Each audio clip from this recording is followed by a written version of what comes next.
Vriende, goeiemôre. Ek groet u weer eens in daardie mooi en kosbare naam van ons Here Jesus. En vanmôre gaan ek met u praat oor iets uit die praktyk, maar ook waarvoor ons baie duidelike bevestiging kry in die woord. En dit is dat die woord mense konfronteer. Wanneer ons praat van die woord wat mense konfronteer, dan praat ons van die woord van God.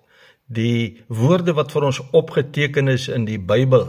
Wanneer ons met mense praat oor die woord van die Here, dan ervaar ons dat mense aanstoot neem. Die woord van die Here konfronteer mense.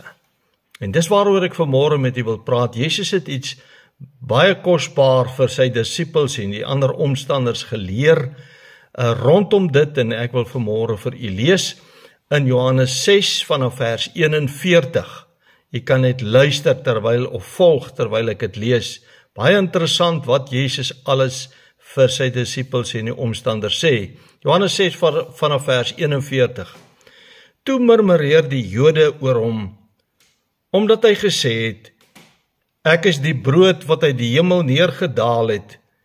En hulle sê, as hy nie Jesus die seun van Josef, wie se vader en moeder ons ken nie, hoe sê hy dan, ek het uit die hemel neergedaal? En Jesus antwoord en sê vir hulle, moenie onder mekaar murmureer nie. Niemand kan na my toe kom, as die Vader wat my gestuur het, hom nie trek nie. Mense word getrek deur die liefde van die Here Jesus en deur die woord.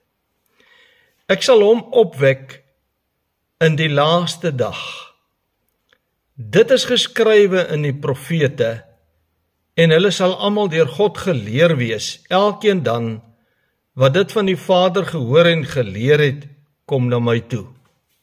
Nie dat iemand die Vader gesien het nie, behalwe hy wat van God kom. Hy het die Vader gesien. Jesus verwys na homself. Voorwaar ek sê vir julle, wie in my glo, met sy hele hart en siel, het die ewige lewe.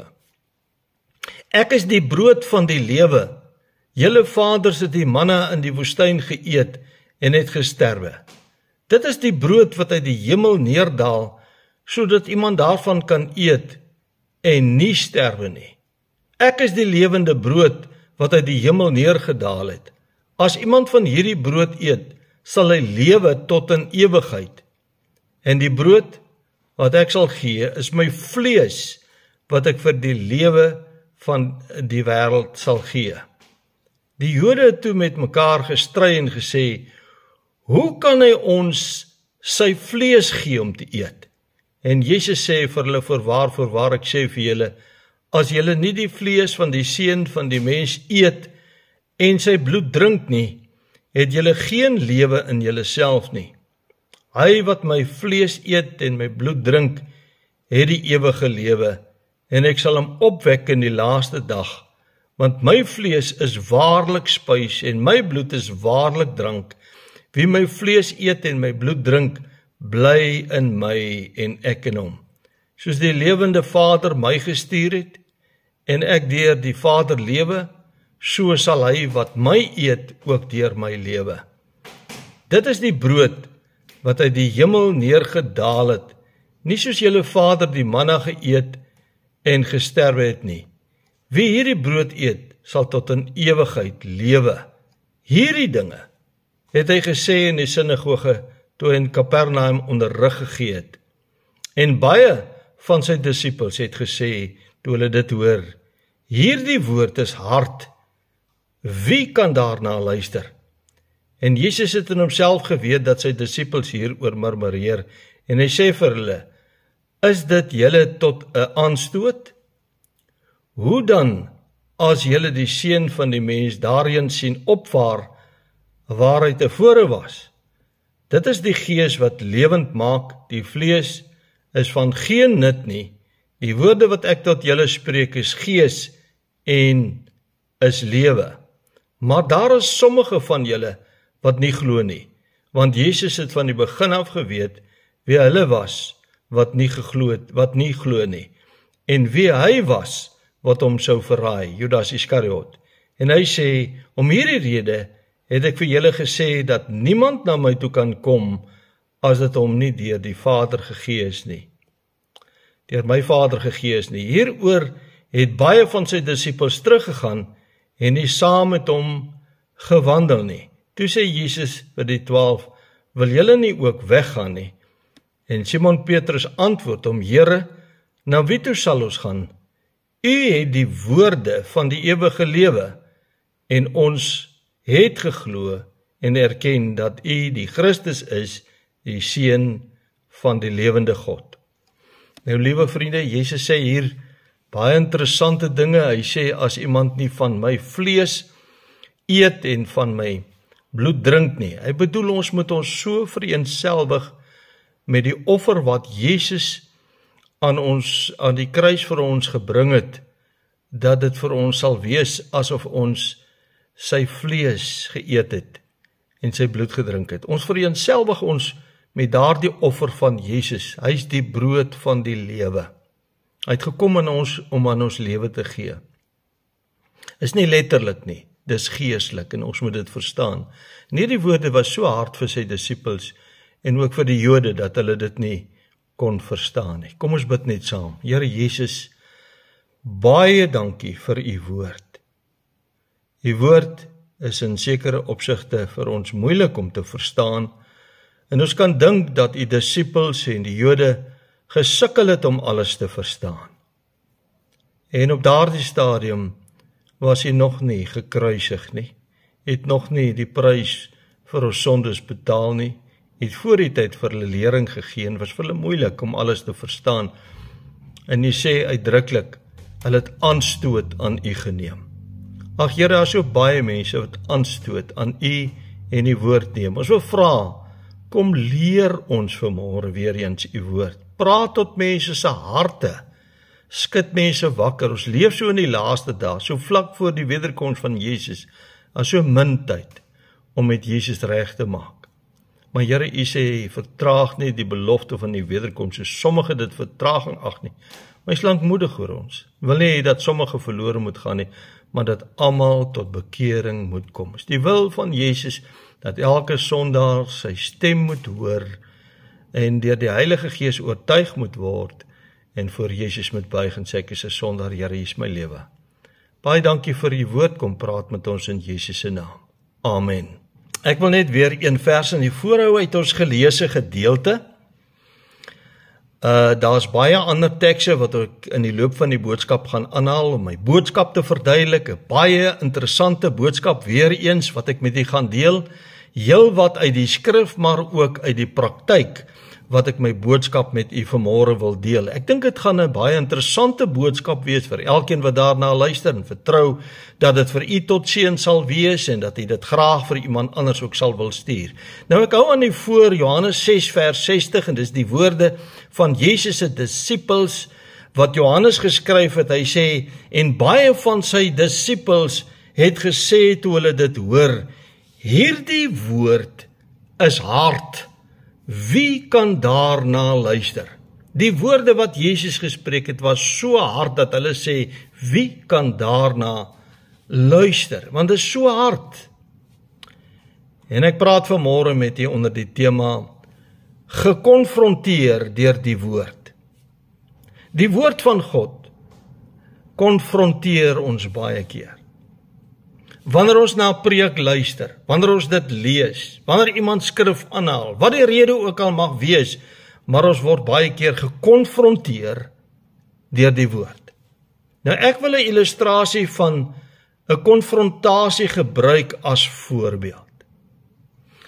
As jy vermoed dat iemand, kom ons sê, dis een van jou kinders, jou seun of jou dogter, dalk is dit jou man of jou vrou, met dwelms of met pornografie die mekaar is.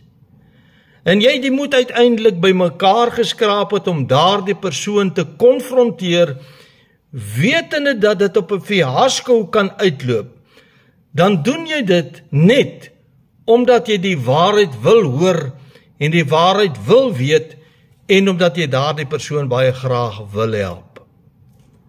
Daar is niks wat enige iemand dryf om 'n ander persoon te konfronteer as net om die waarheid te wil hoor en te wil weet nie. En dan begin ons gewoonlik so sê, sê my eerlik, gebruik jy dalk dwelms? Of is jy dalk verslaaf aan pornografie? Dit hang af van wat ek waargeneem het in daardie persoon se lewe en wat ek vermoed. Nou vriende, dit is gewoonlik nie die antwoord wat jou die meeste gaan skok as jy dit reeds vermoed het waaraan hierdie persoon dalk verslaaf is nie, maar die reaksie van daardie persoon wat skielik nou in 'n hoek gedryf is en nou gedwing word om die waarheid te erken. Om iemand met die waarheid te konfronteer maak soms 'n leeu in daardie persoon wakker, net omdat hy of sy nie die waarheid wil erken nie. Dis vir mense soms vernederend, dis vir hulle moeilik, is vir hulle ongemaklik om die waarheid te erken, veral in so 'n sensitiewe geval. Nou Jesus het ook vir Judas Iskariot daar aan die nagmaalstafel by die laaste avondmaal, toe hulle saam nagmaal gehou het Jesus ook vir Judas gekonfronteer met die waarheid. En kom ons kyk 'n bietjie wat was sy reaksie. Ek wil vir u Matteus se weergawe lees in Matteus 26 vers 21 tot 25. En terwyl hulle eet, terwyl hulle aan die nagmaalstafel is, sê Jesus, voorwaar ek sê vir julle, een van julle sal my verraai. Toe word hulle baie bedroef en begin elkeen van hulle aan hom te sê, is dit miskien ek, Here? Toe antwoord hy en sê, hy wat saam met my sy hand in die skottel insteek, hy sal my verraai. Die seun van die mens gaan wel heen, soos daar van hom geskrywe is, maar wee daardie man, deur wie die seun van die mens verraai word. Dit sou vir hom goed gewees het, as daardie man nie gebore was nie. Nou, ek lees nou verder, maar Jesus het geweet dat Judas hom sou verraai. Judas het geweet, hy is die verraaier, want hy was reeds besig om met die Joodse owerhede te onderhandel oor wat die prys sal wees om Jesus te verraai. En nou staan daar in vers 25, en Judas, wat hom sou verraai, antwoord en sê, is dit miskien ek, Rabbi? Hy antwoord, jy het dit gesê. Hoor jy antwoord Jesus hom, jy het dit gesê. Is dit miskien ek, Rabbi? Is dit miskien ek, meester? Jesus het hom gekonfronteer. Hy het gesê, daar sal iemand wees. En Judas het baie goed geweet. Dis van hom wat Jesus praat. Ek wil vir net kortliks Johannes se weergawe lees. Dis nou Jesus se liefling disipel wat dit geskryf het in Johannes 13 vers 25 tot 27. En hy, dis nou Johannes, val op die bors van Jesus en sê vir hom, Here, wie is dit?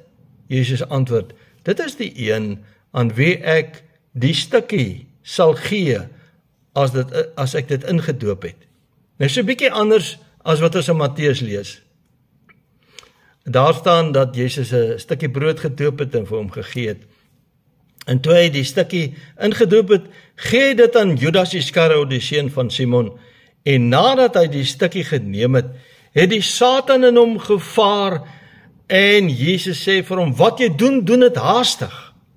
So onmiddellik, nadat hy dit eintlik erken het, deur daardie stukkie brood by Jesus te vat, Jesus het hom so uitgelewer, hy het hom gekonfronteer deur vir hom die broodjie te gee, het die duiwel oorhand oor Judas Iskariot gekry.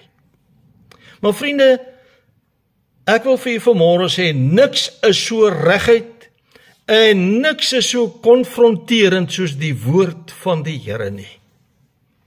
Wanneer ons met die woord van God te doen het, die Heilige Gees geïnspireerde woord wat vir ons in die Bybel opgeteken is, of het gepredik word en of ons dit net lees of wat dit ook al mag wees, word ons deur die woord van die Here gekonfronteer. Nou ek wil graag my eie ervaring as 'n voorbeeld vir u noem. Wanneer ek op 'n vreemde plek kom waar mense my nie ken nie, dan sê ek nie wat my beroep is nie. Ek weerhou dit van hulle. Ek vermy dit so ver as moontlik, want wanneer mense uitvind dat ek 'n dominee is, maar veral as ek begin om oor die woord te praat, want wanneer hulle weet dat ek 'n dominee is, dan praat ek maklik oor die woord. En wanneer ek oor die woord begin praat en skrif aanhaal, dan ervaar ek, daar is 'n weerstand. Daar is selfs 'n vyhandigheid teenoor my. Want mense word deur die woord gekonfronteer. Al haal jy net 'n skrif aan, al praat jy net oor die woord. En daarom sal ek dit eerder so ver as moontlik vermy om nie my beroep weg te gee nie, sodat ek mense kan leer ken soos hulle is. Ek wil graag sien, wie is hierdie man, wie is hierdie vrou wat ek mee skouers skuur hier. Soos ons dit onlangs ervare daar by die see, ons het met baie mense vir 'n geruime tyd skouer geskuur, totdat 'n vrou eenkant na my vrou toe gekom het en vir haar gesê het, hoorie, sê vir my, wat doen jou man regtig?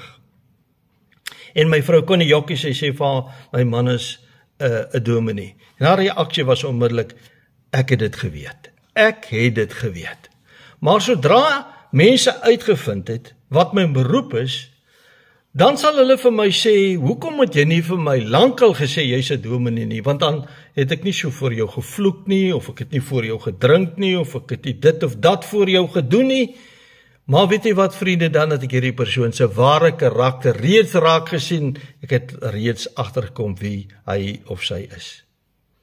My beroep is nogals redelik aanvaarbaar vir mense, maar sodra ek skrif aanhaal of sodra ek uit die woord van die Here praat, dan verander mense se gesindheid en hulle houding heeltemal.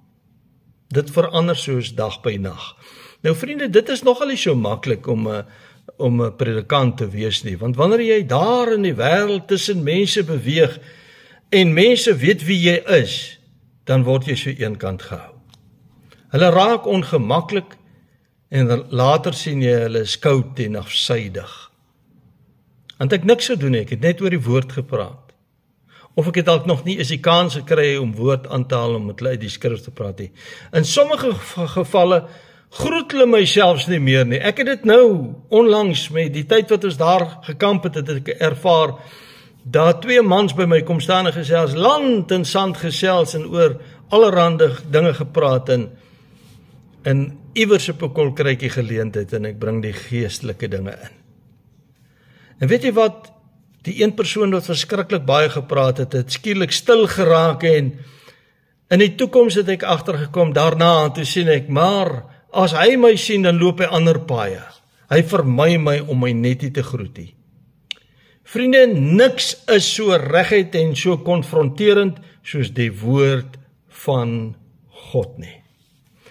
Jeremia 5 vers 14 sê, daarom so sê die Here, die God van die leerskare, omdat julle hierdie woord spreek, kyk, ek maak my woorde in jou mond 'n vuur, en hierdie volk hout, en dit sal hulle verteer.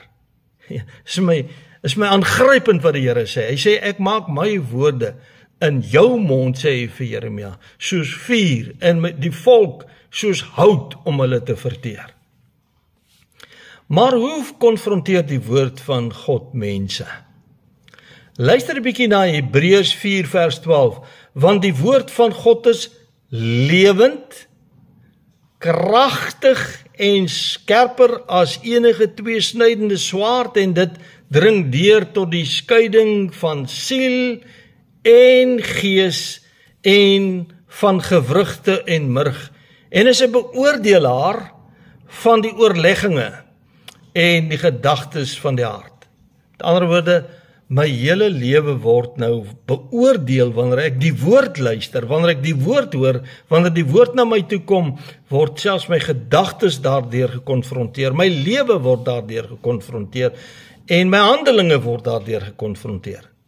Niks val so hard op ongeredde mense oor wat hart en siel die wêreld dien en hart en siel in die wêreld is soos die woord van God nie. Niks val so hard in daardie hart nie, soos die woord van God nie. As iemand ver van die Here af is, word hy gekonfronteer deur die woord van die Here. Ja, vriende, die woord van die Here is hard. Die woord van die Here is baie duidelik hard volgens die woord van die Here self. Die woord bevestig dit, dat die woord van God hard is. Sy disippels het dit self gesê. Ek lees weer vir u, Johannes 6 vers 60. En baie van sy disippels het gesê, toe hulle dit hoor, toe hulle die woorde hoor wat Jesus gespreek het, die lering wat Jesus gegee het, hierdie woord is hard, wie kan daarna luister? Dit gee mense aanstoot. Maar vriende, dit bly my en jou plig as ware kinders en as ware volgelinge van die Here Jesus, om met mense oor die woord van die Here te praat. En om nie stil te bly nie. Dis ons plig om te praat met mense. Dis ons plig om vir mense te leer uit die woord, soos Jesus almal wat na die tempel toe gekom het, geleer het. Dis jou en my plig om soms oor dinge te praat wat mense verkeerd doen. Hulle in liefde te vermaan en terecht te wys, maar ons mag nie stil bly nie. Daar is mos 'n kosbare Afrikaanse spreekwoord wat sê, dit wat die hart van vol is, loop die mond van oor. So as my hart vol is van Jesus, as my hart vol is van sy woord, dan moet dit mos by my lippe uitloop, wil ek amper sê, soos water. Ek kan dit nie terughou nie, ek moet dit met mense deel. En dis wat ons lees in 2 Timoteus 4 vers 2 tot 5. Waar Paulus skryf, hy skryf dit aan Timoteus, hy sê, verkondig die woord, hou aan tydig en ontydig. Verkondig die woord, is my so kosbaar waar hy sê, hou aan tydig en ontydig, weer lê, bestraf, vermaan in alle lankmoedigheid en lering. So ons moet met lankmoedig, geduldig, verdraagsaam met mense wees, en ons moet hulle leer, want daar sal 'n tyd wees, en dis die tyd van nou, wat hulle dit nie, wat hulle die gesonde leer nie sal verdra nie, maar omdat hulle in hulle gehoor gestreel wil wees, vir hulle 'n menigte leraar sal versamel, om te preek volgens hulle eie begeerlikhede, want dis eintlik wat dit beteken, en die oor sal afkeer van die waarheid, en hulle sal wen tot fabels, hulle sal wen tot leuns, want daar word so baie leuns vir mense verkondig. Daar's net te veel leuns wat deesdae vir mense verkondig word. Maar nou sê vers 5, maar wees jy in alles nigter, kind van God, ly verdrukking, doen die werk van 'n evangelis, vervul jou bediening, elkeen het 'n roeping, hy sê vervul die werk van 'n evangelis, is om die evangelie van Jesus Christus aan mense voor te hou, dat Jesus red, hy is die weg en die waarheid en die lewe. Nou vriende, daar is nog iets kosbaar, wat die Here Jesus ons geleer het. En ons moet dit altyd onthou, en dit is in Lukas 9 vers 26, toe ek 'n jong kind van die Here was, en ek nie altyd die kennis gehad het om met mense oor Jesus te praat nie, het hierdie skrif my bygebly. En hierdie skrif het my gemotiveer om kennis van die woord op te doen, sodat ek met mense oor die woord kon praat. Lukas 9 vers 26, want elkeen wat hom skaam vir my en my woorde, vir hom sal die Seun van die mens hom skaam, wanneer hy kom in sy heerlikheid, en die van die Vader en die van die heilige engele. Nou ja, vriende, dit is so belangrik dat ons nie sal skaam vir die woord van die Here nie, dat ons by elke geleentheid met mense oor die woord sal praat, vir hulle lering sal gee, vir hulle sal teregwys in liefde, en dat ons nie as 'n geheime agent vir Jesus sal opereer in hierdie wêreld nie.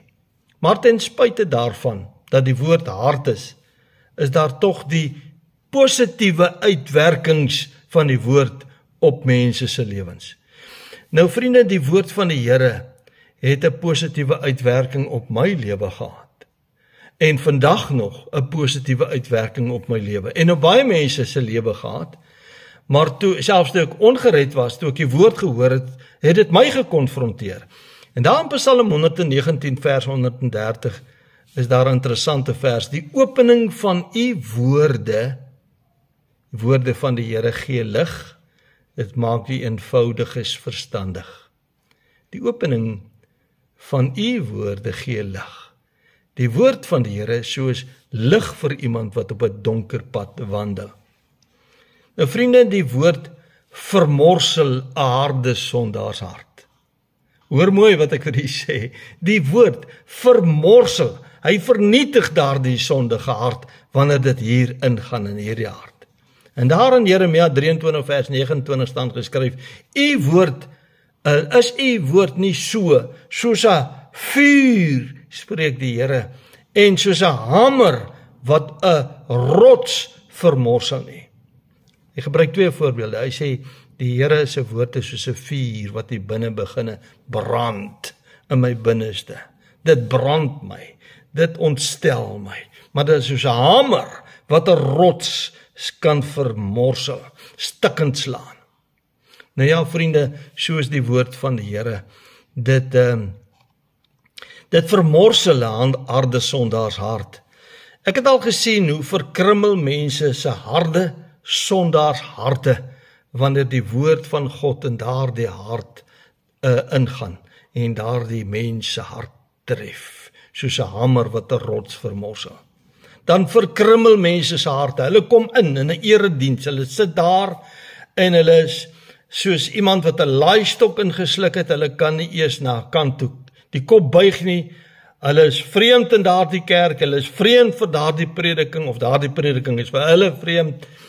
Maar vriende, as die woord van die Here uitgaan, en die woord van die Here gaan in krag en waarheid uit, dan tref dit daardie sondaars hart. Ek het al gepreek, en ander mense het gepreek, ander leraars, waar ek was, en dan sien ek hoe die woord mense se harte konfronteer, en mense se harte, daardie sondaars hart, soos 'n hamer tref, wat 'n rots vermorsel. Daarom lees ons in die woord Jesegiel 36 vers 26, en ek sal julle 'n nuwe hart gee, en 'n nuwe gees in julle binneste gee, en ek sal die hart van klip uit julle vlees wegneem, en hulle hart van vlees gee. Hier het Jesus reeds in die Ou Testament, in die Jesegiel 36 vers 26, het hy reeds vir sy volk gesê, daar gaan 'n dag kom, wanneer julle harte gaan verander. Jesus is die groot hart spesialis, wat hierdie sondaars hart van klip, vol sonde, vuil hart, uithaal, in 'n nuwe hart van vlees inplant, 'n hart wat vol is van die Here se liefde, en sy gees wat in daardie hart woon. Geef ons 'n nuwe hart. Hy sê, ek sal die hart van klip uit julle vlees wegneem, en julle hart van vlees gee. Dis wedergeboorte. Wanneer ek na die Here Jesus toe kom, weet jy mense, ek het al gesien, hoe dat die woord mense se harte tref, dat die trane oor hulle wange rol, en dat hulle geen beheer daaroor het nie. Dis net die woord van God, wat harte so tref. Maar by wedergeboorte kom mense, en hulle stel hulle harte oop vir die Here Jesus. Hulle stel hulle harte oop vir sy woord, en vir die werking van die Heilige Gees, en die Here kom, en hy verander daardie harde hart. Hy omskep daardie hart. Hy doen 'n hartoorplanting vir die man of vrou, wat in opregtheid na hom toe kom. Maar ons sien ook, die woord van God het trefkrag in mense se lewens. Die Bybel leer ons baie duidelik, dat die woord van God trefkrag het in mense se lewens. Soms spreek iemand net iets, en dit tref die hart van daardie mens. Jy kan baie dinge preek, maar net een woord. Mense sê baie keer vir my, ek het na jou boodskap geluister, maar is net een ding wat my bybly, en wat hier vassteek. Die woord van die Here het trefkrag in mense se lewens. Ek wil weer aanhaal, Jeremia 23 vers 29, is my woord nie soos 'n vuur, spreek die Here, en soos 'n hamer, wat 'n rots vermorsel nie. Trefkrag. Die trefkrag van God se woord. Hy vermorsel daardie sondaars hart. Maar luister nou ook na Romeine 1 vers 16. Want ek skaam my nie, skryf Paulus. Ek skaam my nie oor die evangelie van Christus nie. Ek preek Jesus red. Ek preek Jesus is die enigste verlosser. Ek preek dat mense by Jesus moet kom kniel. Ek preek dat mense Jesus as hulle verlosser en saligmaker moet leer ken. Want dit is 'n krag van God tot redding vir elkeen wat glo. Eerstens vir die Jood, en ook vir die Griek, die heidense nasies. En dan ook Jesaja 55 vers 11 wat daar geskryf staan, Jesaja het geskryf onder leiding van die Heilige Gees, so sal my woord wees wat uit my mond uitgaan. Dit sal nie leeg na my terugkeer nie, maar doen wat my behaag en voorspoedig wees in alles waartoe ek dit gestuur het. Dis die woorde van die Here. Jesaja het dit net geskryf. Dis die woorde van die Here. Here sê, as jy my woord in waarheid preek, my woord in waarheid verkondig, wanneer dit in waarheid uitgaan, sal dit nooit leeg na my toe terugkom nie, maar doen wat my behaag en voorspoedig wees in alles waartoe ek dit gestuur het. Nou vriende, dis die wonderlike. Ek preek die woord, ek kry nie altyd reaksie nie, maar ek weet, die woord het uitgegaan. En die Here sal self, hy sê, my woord sal nooit leeg na my toe terugkom nie. En ek hou daaraan vas, die Here sal siele red, hulle hoor die woord, ek moet net gehoorsaam wees. En daarom gebruik die Heilige Gees die woord, om sy doel te bereik in mense se lewens. Die Heilige Gees, vriende, staan nie neutraal van die woordverkondiging nie. Nee, die Heilige Gees is deel van daardie woordverkondiging. In Romeine 10 vers 13 en 14 het Paulus geskryf, want elkeen wat die naam van die Here aanroep sal gered word. Heilige Gees oortuig van sonde, geregtigheid en oordeel. Nou roep ek Jesus aan, Here, maak my u kind, red my siel. Nou sê, en dan sal elkeen wat die naam van Jesus aanroep gered word. Vers 14 sê, hoe kan hulle hom dan aanroep in wie hulle nie geglo het nie? Hoe kan hulle in hom glo van wie hulle nie gehoor het nie? En hoe kan hulle hoor sonder een wat preek? Daar moet iemand wees wat die woord preek, wat die woord saai, sodat daar vrug kan plaasvind, vrug kan gelewer word op die woord wat uitgaan. Vriende, die Heilige Gees gebruik die woord om mense te oortuig. Want die Heilige Gees het gekom om mense te oortuig van sonde, geregtigheid en oordeel. En ons het vanoggend gelees in Johannes 6 vers 63. Dit is die Gees wat lewend maak. Die vlees is van geen nut nie. Die woorde wat ek tot julle spreek is gees en is lewe. Die Heilige Gees skep lewe in ons harte wanneer die woord ons harte getref het en ons hart verkrummel word deur die woord wat ons hart getref het soos 'n hamer of soos 'n vuur wat hier binne brand. Jesaja 55 vers 11 sê, so sal my woord wees wat uit my mond uitgaan. Dit sal nie leeg na my terugkeer nie, maar doen wat my behaag en voorspoedig wees in alles waartoe ek dit uitgestuur het. Hoekom sal die woord nie leeg terugkom nie? Die Heilige Gees oortuig mense. Die Heilige Gees praat met mense deur die woord wat uitgaan, die woord wat gepreek word. Ek wou al lank opgehou het, maar ek weet ek moet aangaan. Ek weet nie hoe lank nog nie, maar solank as die Here my oortuig om aan te gaan, gaan ek aan. Solank hy vir my gesondheid gee, solank hy vir my elke keer 'n nuwe boodskap op my hart lê om dit te verkondig, om die woord te verkondig. Hebreërs 4 vers 12 sê, want die woord van God is lewend en is kragtig en is skerper as enige tweesnydende swaard en dit dring deur tot die skeiding van siel en gees en van gewrigte en murg en is 'n beoordelaar van die oorlegginge en die gedagtes van die hart. Nou kom die woord.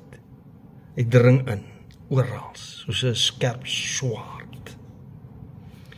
En dit tref my gedagtes, dit oortuig my, want die Heilige Gees vergesel daardie woord wat uitgaan. Dit gebeur alles onder die oortuigingskrag van die Heilige Gees, want sonder die inspraak van die Heilige Gees sal die woord nie trefkrag en oortuiging hê nie, my liewe vriende. Daarom is dit so belangrik om te besef, die Heilige Gees speel 'n baie belangrike rol in jou en my geestelike lewe. Maar laastens kyk ons na die negatiewe uitwerking van die woord, want daar's altyd 'n negatiewe kant. Wanneer dit kom by die woord van die Here, ek het vir julle in die begin daar gesê, wat die reaksie van mense is, wanneer hulle agterkom dat ek net 'n dominee is, en dat ek 'n prediker is, wat met mense oor die woord praat. Meeste mense neem aanstoot aan die woord en verhard hulle harte. Onthou die Here Jesus het ons geleer van die twee weë, die breë weg en die smal weg. En hy sê, nou is die poort en smal is die weg wat na die lewe lei. En dan sê Here Jesus is in Matteus 7 vers 13 en 14 en sê, en daar is min wat dit sal vind. Die oorspronklike sê eintlik, daar's baie min wat dit sal vind. Baie min. En dis presies wat ons leer in die praktyk. Meeste mense neem aanstoot aan die woord en hulle verhard hulle harte. Sê, ek wil dit nie hoor, ek stel nie belang nie. Natuurlik onder die invloed van die Satan.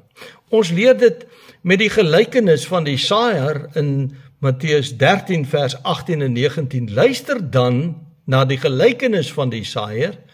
As iemand die woord van die koninkryk hoor en nie verstaan nie, kom die bose en roof wat in sy hart gesaai is. Dit is hy by wie langs die pad gesaai is.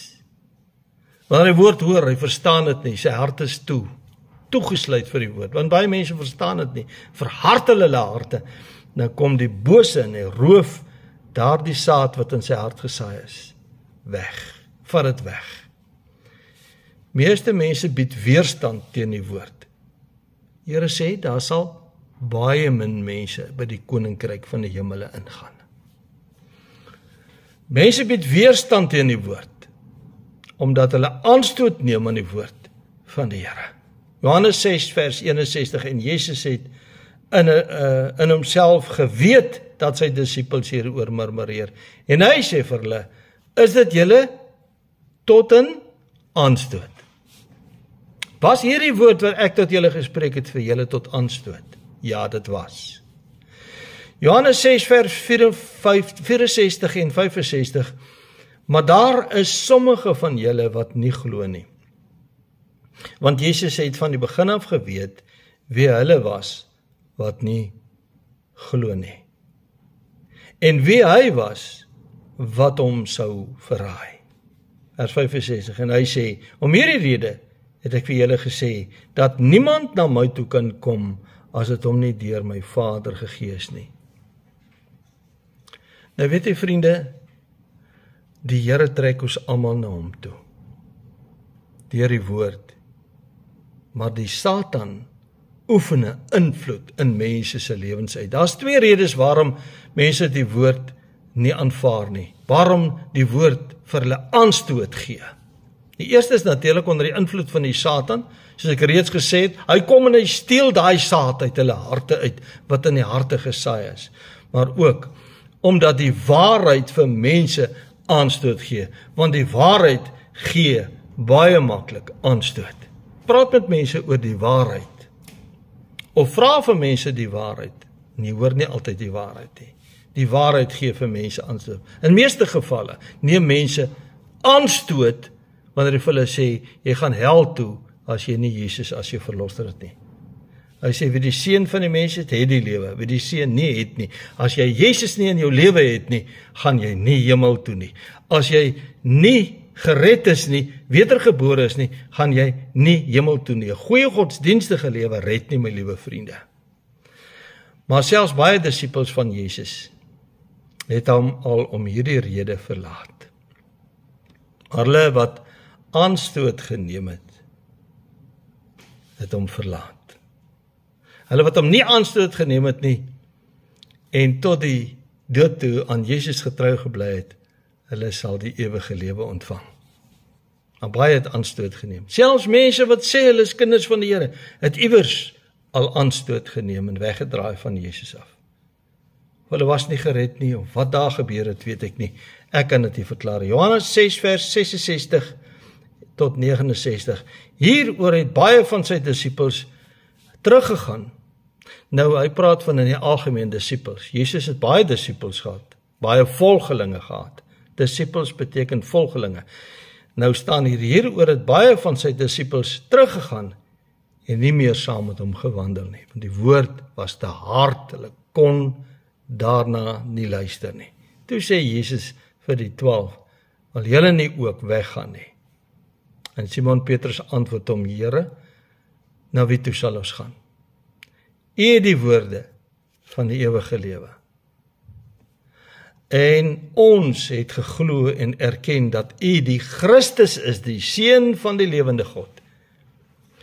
'n groot erkenning wat Johannes hier maak, of Petrus hier maak. Hy sê, u het die woorde van die ewige lewe, en ons het geglo en erken dat u die Christus is, die Seun van die lewende God. Nou vriende, ek wil vir u eerlik sê, baie keer dan kyk ek so na die groepe, dat al baie mense op die groepe bygekom, maar dat net soveel ook al afgegaan. Nou nie soveel soos wat bygekom het, maar baie het al afgegaan. En as ek baie keer sien, een persoon gaan af, dan kry ander moed, dan gaan daar soms so 2 of 3 ook saam met hulle af op die groepe. Dan gaan hierdie woorde so deur my gedagtes. Wil julle nie ook maar weggaan nie? Nou, ek sê dit met groot liefde, vriende. Dis die woorde wat deur my gedagtes gaan.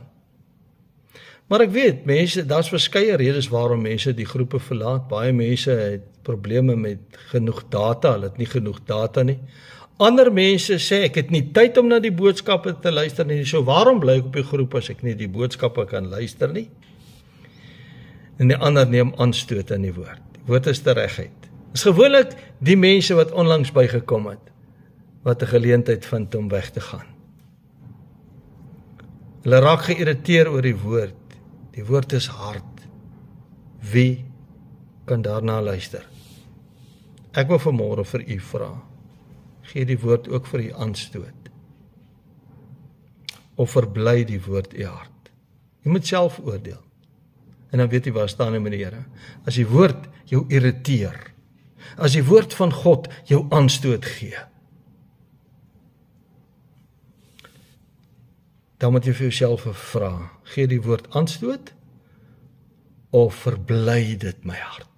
Daar's mense wat vir my gereeld skryf en sê, weet jy wat, dankie vir die woord, dit verbly my hart. Ek wil net enkele skrifte aan u voorhou. Psalm 119, vers 105, wat sê, die woord is 'n lamp vir my voet en 'n lig vir my pad. Ons het die woord nodig om op die regte pad te bly en die regte pad te bewandel. Hoor wat sê Jeremia in Jeremia 15 vers 16. Toe u woorde gevind is, het ek hulle opgeëet en u woord was vir my vreugde en vrolikheid van my hart, want u naam is oor my uitgeroep. Here, God van die leerskare, u woord was vir my vreugde en vrolikheid vir my hart. Ek geniet die woord, Here. Ek geniet die woord. Elkeen wat sê, dankie vir die woord, ek geniet dit. Dis iemand wat met die Here wandel. Laaste skrif is Johannes 1, vers 1 tot 2, waar staan, in die begin was die woord in hoofletters, dis Jesus, en die woord was by God, en die woord was God. En hy was in die begin by God. Jesus was altyd by God. Nou sê vers 14, en die woord in hoofletters het vlees geword, en onder ons gewoon, en ons het sy heerlikheid aanskou, 'n heerlikheid soos van die eniggeborene, wat van die Vader kom, vol van genade en waarheid. Jesus is die woord, Jesus is die waarheid, Jesus is die lewe. En wanneer iemand aanstoot neem aan die woord, onthou net, Jesus is die vlees geworde woord, dan neem jy ook aanstoot aan Jesus Christus. Jy moet jouself besluit, neem ek aanstoot of verbly die woord my hart? As jy aanstoot neem, het jy 'n probleem, my liewe vriend en vriendin. Want iemand wat aanstoot neem aan die woord, neem aanstoot aan Jesus Christus self, want hy is die vleesgeworde woord.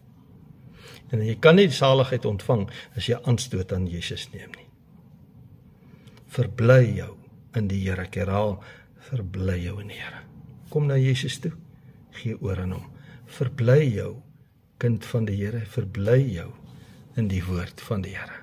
Kom ons bid saam, Here, u woord is so kosbaar. Ons word gekonfronteer deur die woord, ons is verskeie kere vanmôre deur die woord gekonfronteer. Maar dankie vir elkeen wat sê u woord verbly hulle. U woord is vir hulle soos manna uit die hemel. Hulle geniet dit, hulle eet dit, soos vars brood gebak in 'n hemelse oond.